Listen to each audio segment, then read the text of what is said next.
Yo, what's up, YouTube? It's your boy Bam Bam with No Limitation Rideshare back again for another video.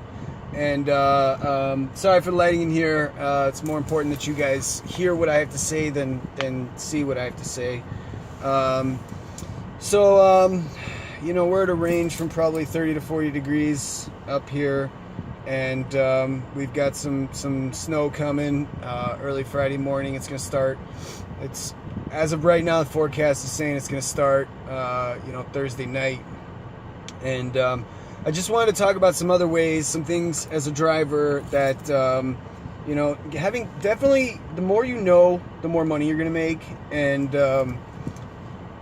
so I kind of want to just go through some things that are on my mind when I'm driving, and hopefully it can help you when you're out on the road as well.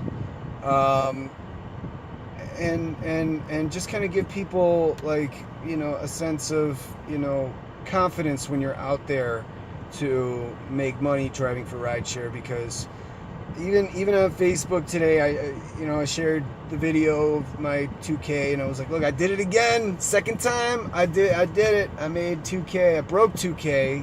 21:35 is the best I've ever done driving for rideshare here in definitely in this city, but in the 2 years that I've been driving total. So kind of where my mind is when I'm driving, what I really try to do, the majority of driving is definitely knowing where people congregate. You definitely need to know big events and stuff that's going on. You definitely want to, for example, when the Bulls game let out this last week, I dropped people off there, and I asked them, what time do you think the game will be going? And I have two phones. The one that I'm recording on right now no longer has service, but I feed it Wi-Fi off my new Verizon phone. So, that's one thing. So I can be running, looking at, the rider apps while I'm driving if there's nobody. I mainly do that out in the suburbs. Suburb driving, like I said in the last video, I mainly stick to hotels, malls, restaurants that I know are busy, high-end restaurants, name restaurants that have a name for themselves. I won't be hanging out outside of a IHOP or Waffle House. It's not something that comes to mind. But if there's a Gibson's or a Ruth Chris or even a Cheesecake Factory, Cheesecake Factory they seat on average probably about 200 people, and then they've got as many as 20 to 30 servers on. They've got 10 to 15 line cooks. They've got 6 dish guys, 6 prep guys. But that's what I'm saying. It's like you got to know where people congregate, and so as for my route, okay, and what I do is, so I try to stick to the Via Zone. Let me see if I can show you guys the Via Zone, which if you're not on Via, it's good. It's definitely good to have, especially the promos are bomb. Okay, I'll get there. All right, Via. Turn down my screen brightness so I can show you guys, give you guys a good depiction of where I try to stick to in this city. I'm okay with showing my location. I'm not at home.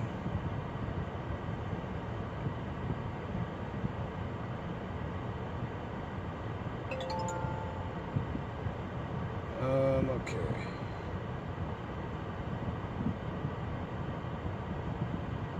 Ooh, looks like there's some stuff on the heat map going on.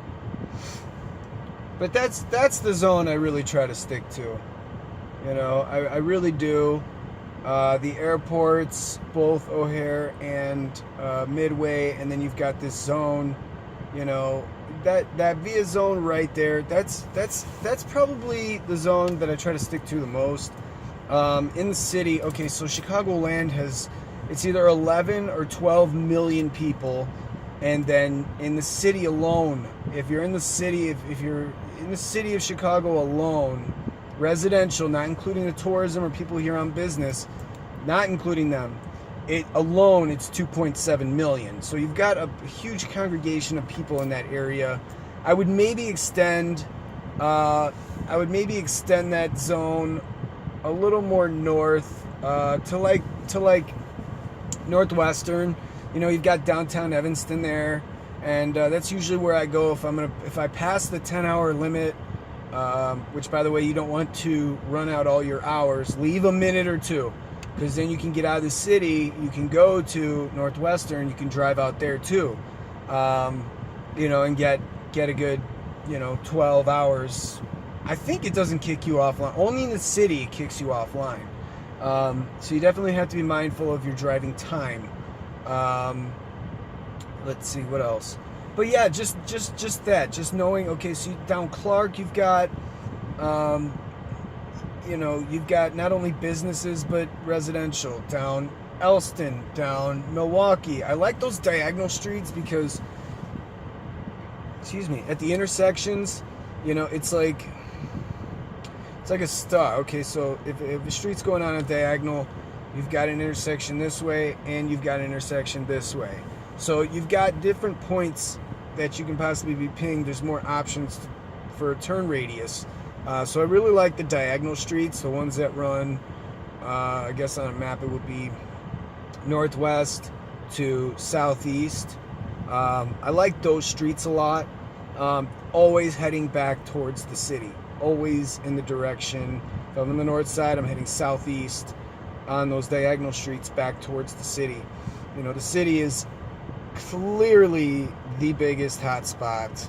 You know, it's people on top of people. It's not like New York where it's people on top of people on top of people on top of people on top of, you know, etc. When I go out, that's exactly what I'm doing. That is exactly the plan that I am employing. Knowing that, you know, there are people. I also have a lot of luck down Broadway, but I can tell that people don't like driving down Broadway because, you know, it's tore up. It's all kinds of tore up. And if people are getting mad at me for going a little slower over those bumps, oh well, I'm not trying to ruin my car, you know, and I don't, it helps that I don't care about what people think about me. That's for damn sure. I got too much in my head. There's not enough room in my head for, you know, I got too much going on in my own life that, you know, that I'm trying to keep together, that I'm trying to, you know, I can't concern myself with you know, what other people think of me. I mean, you're either gonna like me or you're not. It's the truth. Like, your energy doesn't naturally mesh well with everybody. So, you know, thanks for being here. But I mean, I only have 75 to 170, 80. It always fluctuates, but I only had. So you guys are getting it. You guys are getting it, you know. Another thing you can do is I have a split screen option on my phone. You guys have seen it in my earnings videos. So I can run both apps at the same time, and then when a ping comes in with one, I go offline the other. I accept the trip, but I go offline first because I don't need a ping coming in with one, even though your acceptance rate, I mean, I guess it matters now with the Uber Pro. So, you know, running both apps, running multiple apps via, you know, during the week they have really, really good promotions, like do 2 rides between 11:30 p.m. and, you know, 2 a.m. or 4 a.m. It's like an extra like $50. On the weekends, it's an extra, you know, anywhere from $12 to $20 or guaranteed this amount. The biggest one I've ever seen was, you know, if you do 4 rides in that time, then it's like a guaranteed 70, which is dope.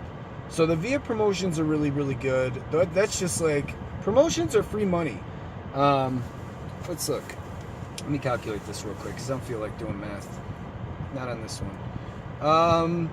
So with promotions alone, all right, so you've got a $115 one with Uber in the beginning of the week, and they usually have about the same at the end of the week. So 115 more. That's $230 in promotions right there. Just promotions, just promotion money, not including what you're going to make on those, I think it's 60 trips or 55 trips. Yeah, Facebook's blowing up.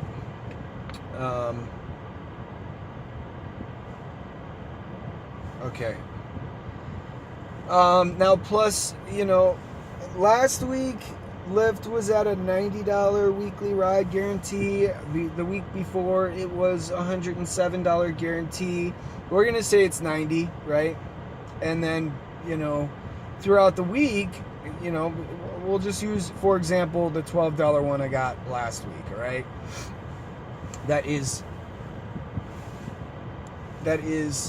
$322 just in promotions alone. So the promotions are very important to be making money in this city. You really have to hit those. Promotions are a very, very important part. It's also incentive, and the good thing about promotions is the ones that you're doing, the promotions that you're actually doing, like if you do the consecutive trip bonuses, which I didn't include in this number. If you include the consecutive trip bonuses, that's more promotions right there. Promotions are free money, so it's always good to take advantage of those. Hey, you're going to make the money for the trips anyway. You might as well get the trips and then do the promotions and then rock out those promotions. Now, if you're a part-time driver, you may want to stick to like where the colleges are. Northwestern, you've got Loyola, you've got UIC, you've got DePaul. Those are your short trips. If that's all you want to do is rock out the short trips, you can also go to the low income areas and rock out, there might be a lot of pool rides, but when you think about the pool rides, yeah, they don't pay as much. They pay like 50% of what, when I actually looked at it on Uber yesterday, and I went to go call for a ride to the airport, it was going to cost $28 to go to the airport on UberX, and then it was like $15 on pool. So, they don't pay as much, but if you're trying to rock out these promotions, I would just go ahead and take them. Go ahead and take them, because they do help you. Pool rides help you rock out the promotions a lot faster. On Sunday, when I only needed 9 more rides, and it was raining, I got 4 express pool rides from one trip. So I rocked those out in like the first hour. I had rocked out 4 trips. So that's you got to think of pool rides like that. Do they suck? Do people abuse them? Yeah, but you got to think of the pool rides like that. Is that like you can really rock out multiple rides? Or if someone calls a pool and they're only going 0.7 miles, and you get $2.25. It's annoying because they abuse pool, but those rides are also good when you're on a pool ride and then somebody calls for a quick 0.7 mile trip, and then you just got 2 trips. So you got to kind of be optimistic towards the pool, and I've learned to accept this and really utilize pool for what it is. I mean, if it weren't for the promotions, I probably wouldn't like pool at all. And when big events let out, I don't care for pool trips. Although that was the last time I seen a unicorn ride with this new surge. There was a $20. It was like a $20 or something like that. That $271 trip that was emailed to Gio, that he posted about. That was a sick ride. So definitely when it surges, get in those zones. And I personally decline pool rides because I thought that it says you got to pay attention to what it says. It'll say $7.75 surge for taking this pool ride, but at the bottom it'll say $1 per extra trip. It doesn't always change that $1 per extra trip. So I did have a pool ride one time that was this was when the Northwestern game, it was last week, it was when the Northwestern and Notre Dame game let out, and I got a 45. I was actually declining regular rides, and because I just wanted to try it. I know that the regular rides would have all been short distance. I may have screwed myself, but I was just kind of experimenting, I was kind of being brave. But I got a 45 plus express pool trip, and those were the only 2 rides that I had. It was going to from Northwestern to 8th Street, so it was a pretty long one. But I was like, oh yes, a $7.75, express pool. But I didn't pay attention at the bottom. It said $1 per extra trip. Well, if it said, maybe $3 or $4 per extra trip, maybe that would have been a little better. In total, I don't remember what that ride was. I think it was like $32 or something like that, which is good.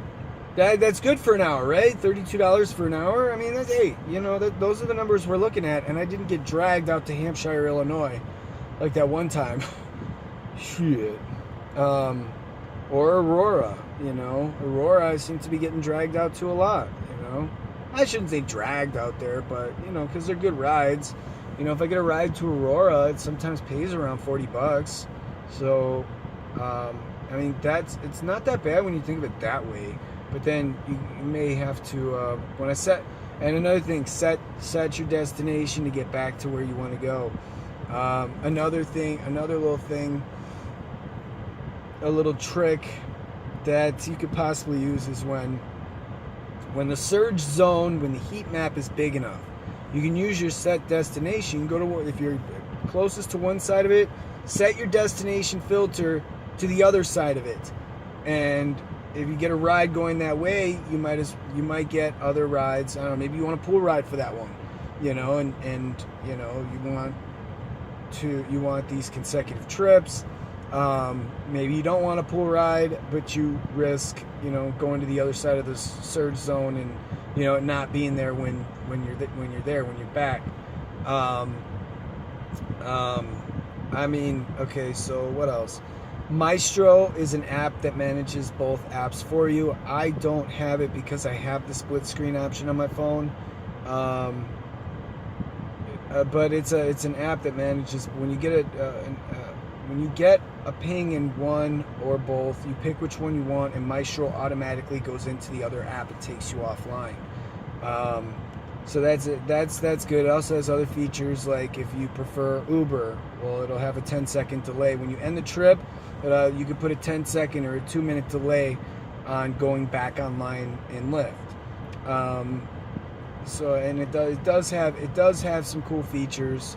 I don't use it, but iOS users, if you don't have, most Droids have the split screen option, but iOS users, if you don't have the split screen option, Maestro is a better solution.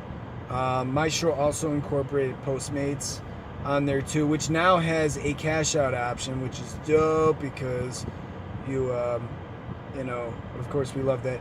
Via doesn't, but they're pretty good about the end of the work week getting paid like the next day, so that's pretty good too. I'm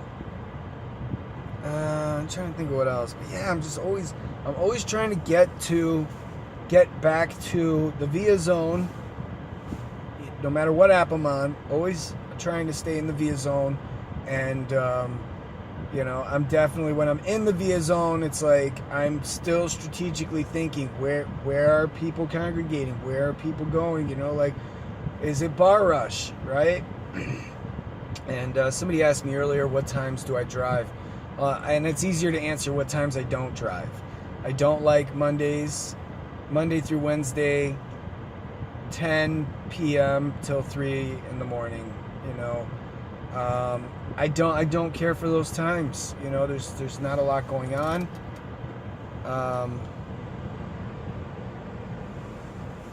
There's not a lot going on.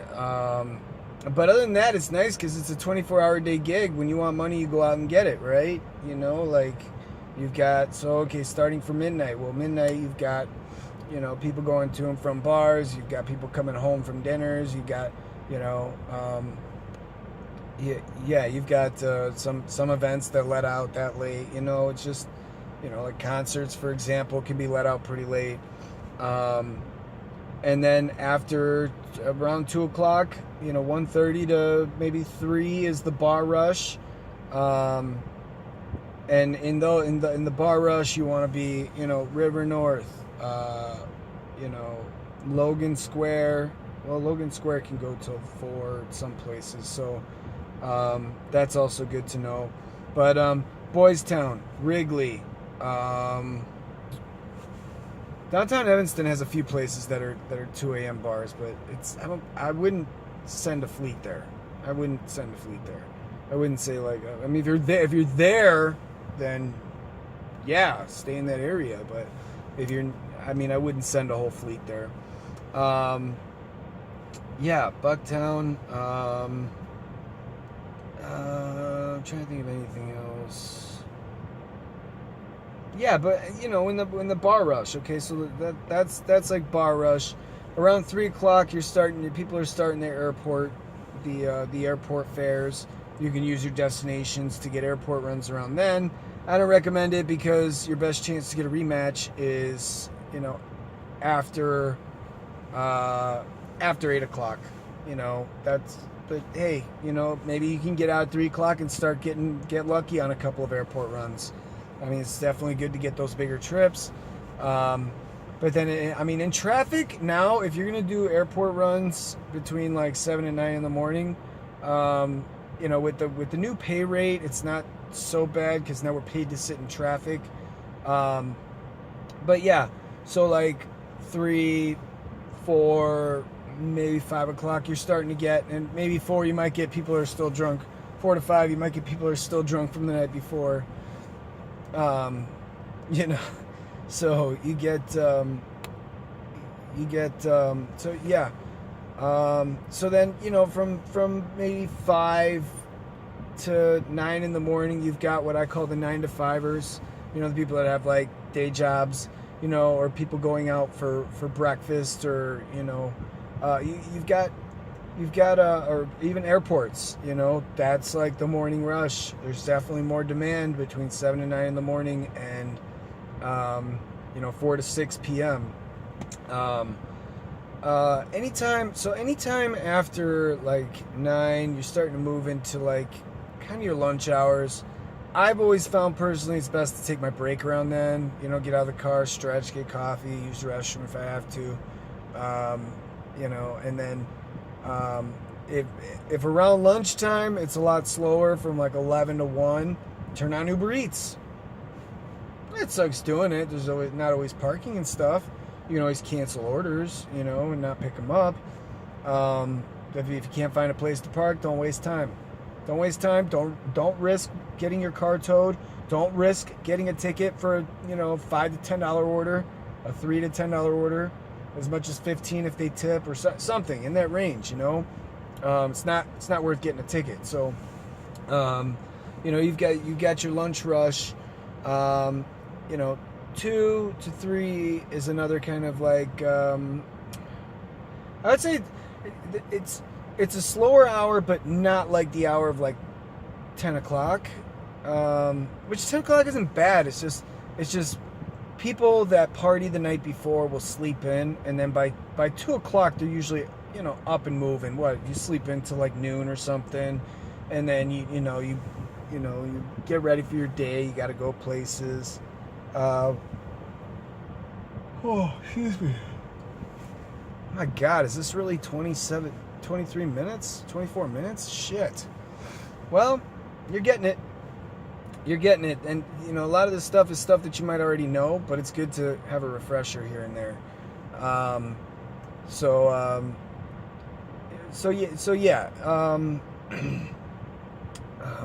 Where was I? Let's try to hurry this up. All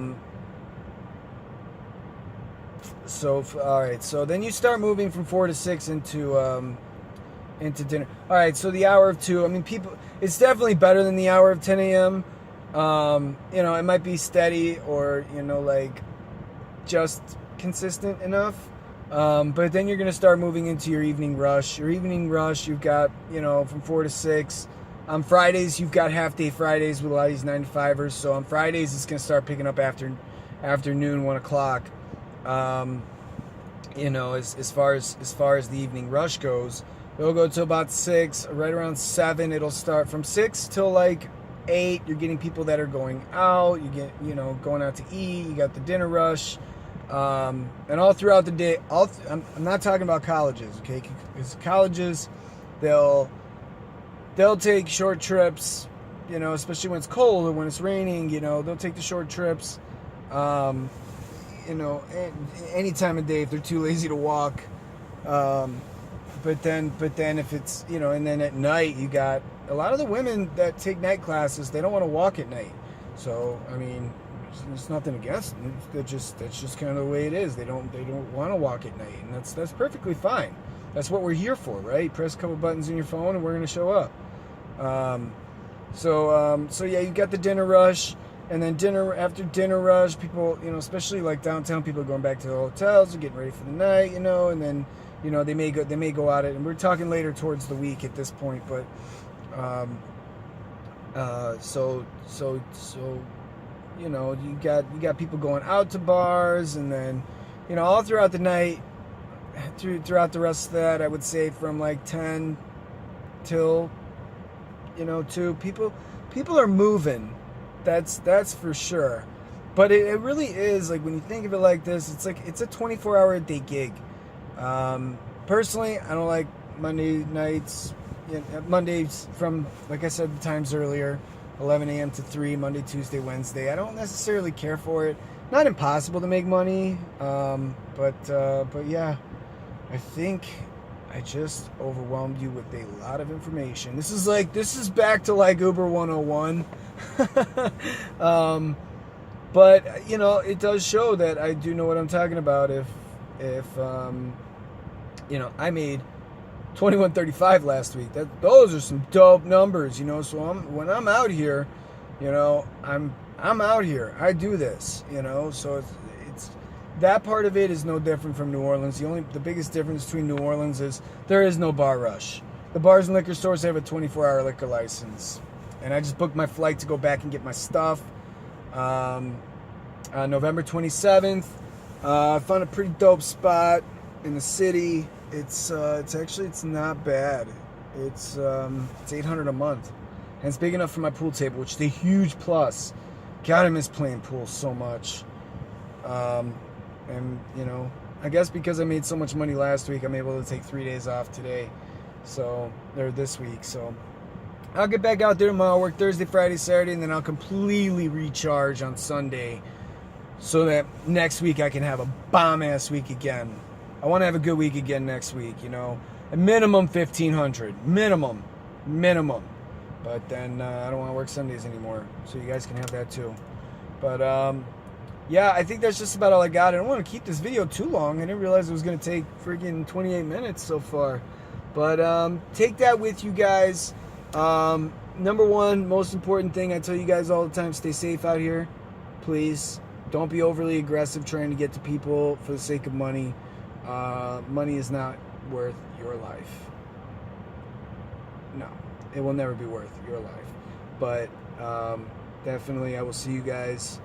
I'll see you guys in the next one. I'll see you guys in future videos.